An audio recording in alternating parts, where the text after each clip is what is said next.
Saudara-saudara, pada kesempatan kali ini saya ingin membahas mengenai pengelolaan risiko di pasar modal ya. Pasar modal ya.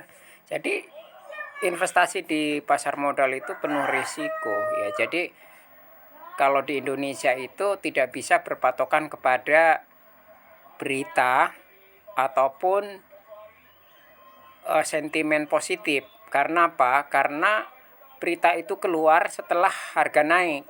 Ya, jadi sebelum berita itu keluar, orang-orang sudah pada tahu duluan, terutama orang dalam, dan memborong. Dan setelah harga naik, berita keluar, banyak yang masuk, terus yang sudah beli duluan membuang. Akhirnya mengalami kerugian atau harga turun. Nah, ini ambil contoh ya. Ini ambil contoh ya. Kalau kita lihat dari price, nah ini adalah contoh nih. Tidak ada yang beli hampir ya. Kalau kita lihat dari chart, nah ini terjadi kenaikan yang sangat signifikan ini ya. Dari 470 ke tertinggi 1000. Ya ini hampir semua saham seperti ini ya, nggak usah disebut kodenya ya. Ini saya tutup kodenya ya. Supaya apa? Supaya kita hati-hati. Nah, dari 470 naik sampai ke 1000-an ya, itu dalam jangka waktu 1, 2, 3, 4, 5, 6 seminggu. Ini adalah sebuah permainan ya, nggak mungkin pasar sesungguhnya akan seperti ini. Dan kita lihat beritanya, kita lihat. Nah, di sini ya. Ketika sudah disuspend ya, sudah harga tinggi, keluarlah berita ya. Keluarlah berita di sini melakukan penyetoran modal di anak perusahaannya ya, nggak usah disebut, sebesar 200 miliar.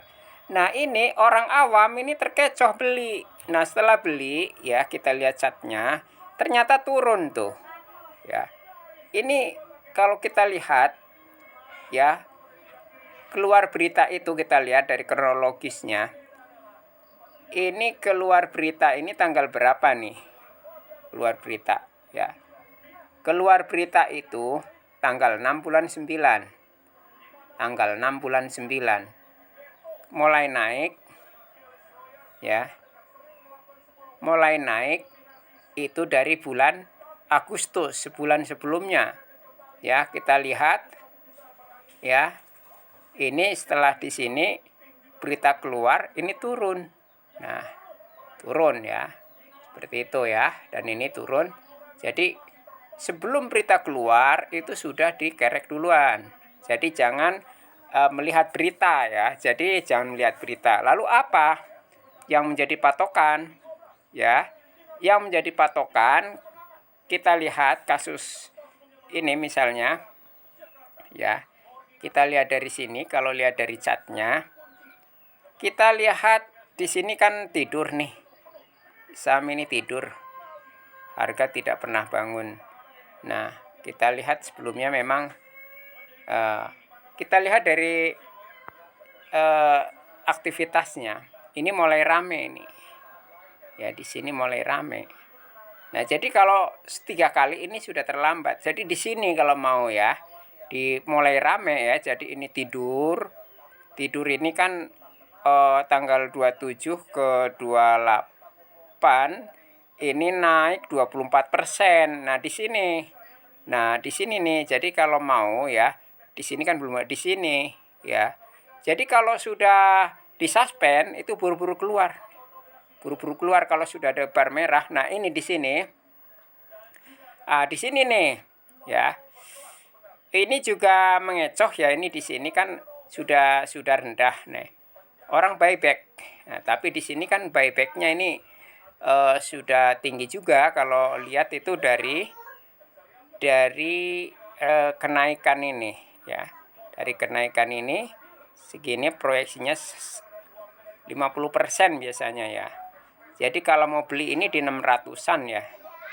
Nah, nanti buyback nih. Nah, di sini nih 650 ya. Jadi kita tunggu di sini. Baru kita beli. Ya, seperti itu ya. Ini risiko sangat berbahaya ini ya. Ini kita nanti bahas, ini salah satu contoh. Nah, jangan juga kita melihat dari stock ranking ya. Jadi jangan lihat dari stock ranking ya. Yang dari sini ya. Ini bisa geser nih. Nah, ini ada stock ranking nih ya. Kalau kita lihat dari stock ranking di sini, yang sudah naik tinggi-tinggi ini jangan dilihat. Kenapa? Nanti akan turun. Jangan dilihat nih. Nah, ini ada kemungkinan kita lihat nih 8 naik 1. Kita lihat. Nah,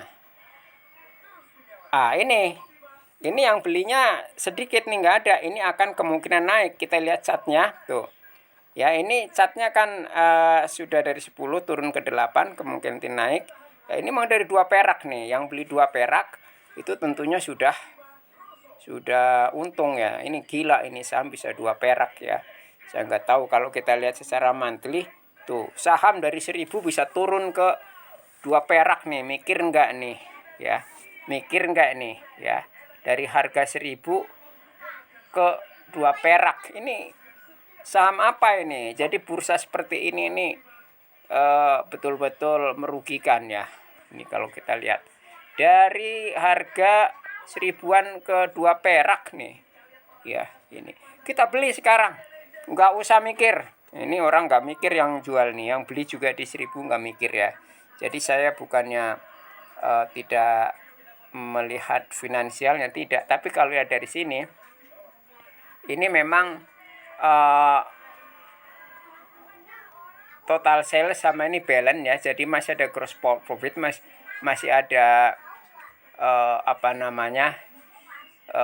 profit di sini, penjualan masih 800, tapi di sini ekuitasnya negatif.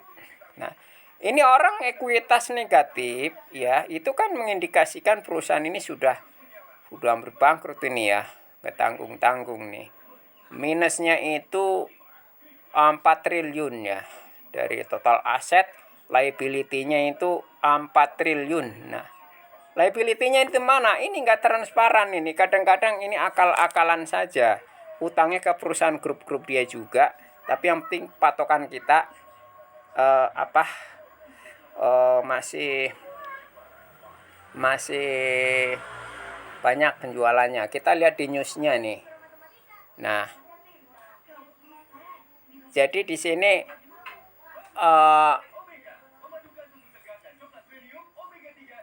ini karena mungkin sudah ditinggalkan oleh emitennya dan sekarang dia akan buyback. Nah, kemungkinan di sini kalau kita lihat dari yang nggak ada yang jual, kemungkinan sudah diborong lagi sama dia. Nah, kalau sudah diborong lagi sama bandarnya, sama emitennya ya kita mau beli juga sudah nggak ada yang jual gitu. Inilah curangnya ya pasar modal di kita. Makanya saya tidak bisa menerapkan manajemen risiko di dalam pasar modal. Kenapa? Karena pasar modal itu tidak memberikan transparansi harga secara empiris ya. Jadi hanya sentimen saja. Jadi tidak bisa menggambarkan nilai yang sesungguhnya ya. Semuanya hanya bukan mekanisme pasar, tapi hanya permainan para pelaku pasar saja ya. Seperti itu. Oke, terima kasih. Salam jumpa. Hati-hati dalam berinvestasi.